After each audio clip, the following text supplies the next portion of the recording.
அனைவருக்கும் என்னுடைய அன்பான வணக்கம். திருச்சியில் பால் பண்ணை பக்கத்தில் பதாகை ஒன்றை அமைத்திருந்தார்கள்.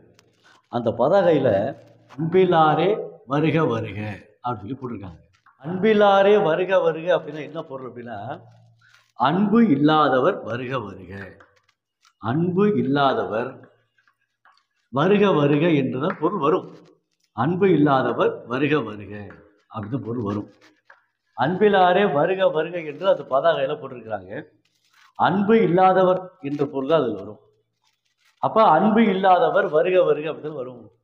வள்ளுவர் கூட என்ன சொல்லியிருக்காரு அப்படின்னா, அன்பிலார் எல்லாம் தமக்குரியர், அன்புடையார் என்பும் உரியர் பிறருக்கு. அன்புடைமை அதிகாரத்தில் வரக்கூடியது. அன்பிலார் எல்லாம் தமக்கு உரியர் அப்படின்னா, அன்பு இல்லாதவர்கள் எல்லாவற்றையுமே தன்னுடைய பொருளாகவே ஏற்றுக்கொள்வார்கள்.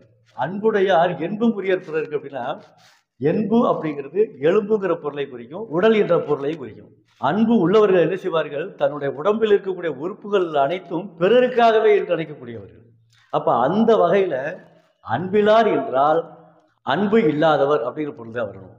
இப்ப என்ன பண்ணியிருக்கணும், அன்பிலாரே என்று சொல்வதற்கு பதிலாக அன்பில் உள்ளவரே வருக வருக என்று அமைத்திருந்தார்கள் என்றால் மிகச் சிறப்பாக இருந்திருக்கும். இனி வரக்கூடிய காலகட்டங்களில் அன்பிலார் என்ற சொல்லை தவிர்த்து விட்டு அன்பில் உள்ளவரே என்று பதிவிட்டு சிறப்பு செய்யுமாறு அன்போடு வேண்டுகிறேன்.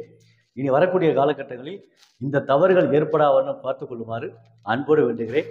நன்றி, வணக்கம்.